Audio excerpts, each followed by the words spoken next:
Hello everyone, welcome back to my channel. आज मी आली आहे रामघाटला शिप्रा आरती करायला। या परिसरात आम्ही आलो आहे। स्वराला काकडी दिसली येताच तर तिने काकडी घेतली, तिला खूप आवडते काकडी। त्यानंतर आम्ही शिप्रा नदीच्या किनाऱ्यावर गेलो।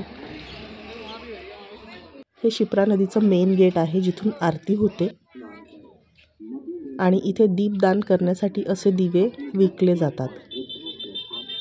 हे दिवे 10 रुपयाला एक असतं आणि इथे बरेच लोक येऊन दीपदान करतात।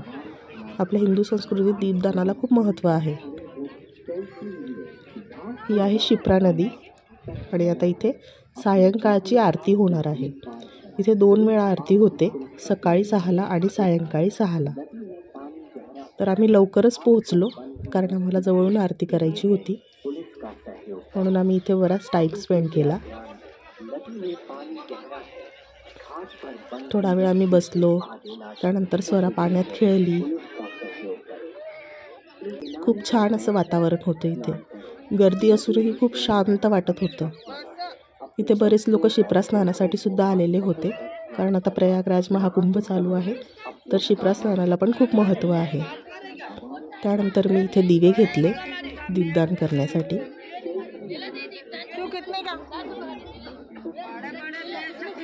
तीन दे दो, तो माचिस है।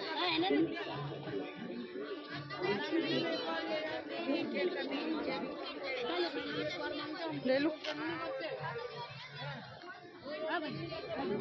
येथून दिवे घेतल्यानंतर मी दीपदान केलं, स्वरानेही दीपदान केलं आणि अविनेही दीपदान केलं। आम्ही तिघांनीही दीपदान केलं।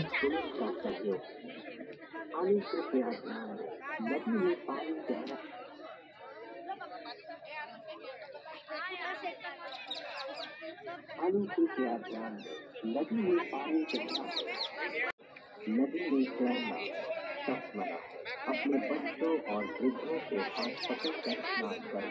नहाते समय अपने सामान को लावारिस न छोड़ें।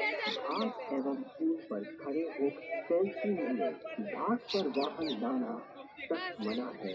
अपने वाहन घाट से दूर पार करें। पुलिस आपकी सुरक्षा के लिए है, पुलिस का सहयोग करें।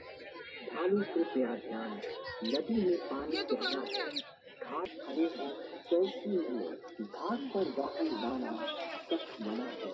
अपने वाहन घाट से दूर पार करें। पुलिस आपकी सुरक्षा के लिए है, पुलिस का सहयोग है। ढालू कृपया ध्यान, नदी में पानी गहरा है, घाट पर बंधे व्यक्ति से आगे ना जाए। किनारे पर बैठकर स्नान करें। नदी में तैरना सख्त मना है। अपने बच्चों और दीपदान केल्यानंतर आम्ही इथे थोडा वेळ बसलो। इथे बरेच पुजारी आरती करत असतात, त्यांचे ग्रुप्स असतात। तर आम्ही जिथे सांगितलं होतं त्याला थोडा वेळ होता, तर आम्ही इथे बसलो आणि पूर्ण परिसर पाहिला। दुसऱ्या आरत्या सुरू झाल्या होत्या, त्या पण आम्ही बघितल्या।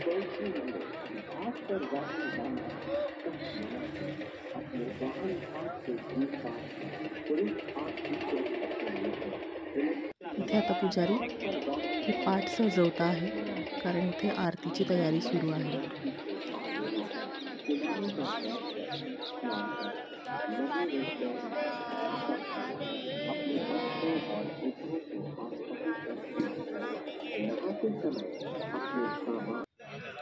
त्यानंतर आता आमची जिथे आरती होती आम्ही तिथे आलो, मेन शिप्रा गेटला।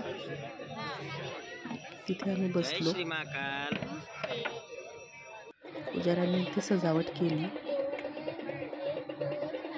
त्यानंतर त्यांनी आम्हाला पूजेचं सगळं साहित्य प्रोव्हाइड केलं, फुलं वगैरे, आणि शिप्रा नदीचं पाणी दिलं। त्यांनी आमच्याकडनं व्यवस्थित अशी पूजा करून घेतली आरतीच्या आधीच। पूजा खरंच खूप छान झाली।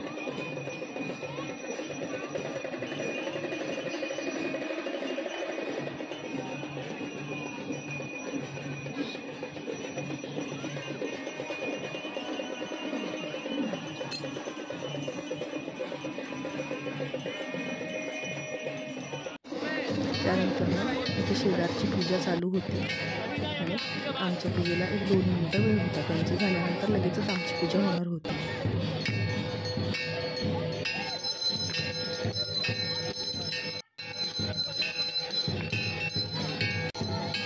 तिथे आमच्या पुजाऱ्यांनी पूजा सुरू केली.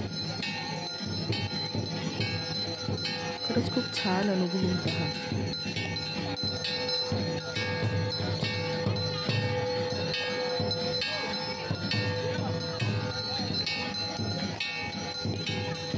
त्या आरतीची सुरुवात झालेली आहे. त्यानंतर त्यांनी आम्हाला सुद्धा आरतीचं ताट दिलं आणि आम्ही सुद्धा पुजाऱ्यांसोबत शिप्राची आरती केली.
आरती झाल्यानंतर पुजाऱ्यांनी प्रत्येकाला तिलक लावलं आणि ते आरती करत होते ते दिवे असे समोर ठेवले. प्रत्येकाने दर्शन घेतलं आणि आरती ही पूर्ण झाली. त्यानंतर आम्ही प्रसाद घेतला आणि तिथून निघालो. खरंच खूप छान झाली आरती. जर तुम्हाला व्हिडिओ आवडला असेल तर नक्की लाईक करा, शेअर करा आणि माझ्या चॅनलला नक्की सबस्क्राईब करा. किनारे पर बैठकर स्नान करें.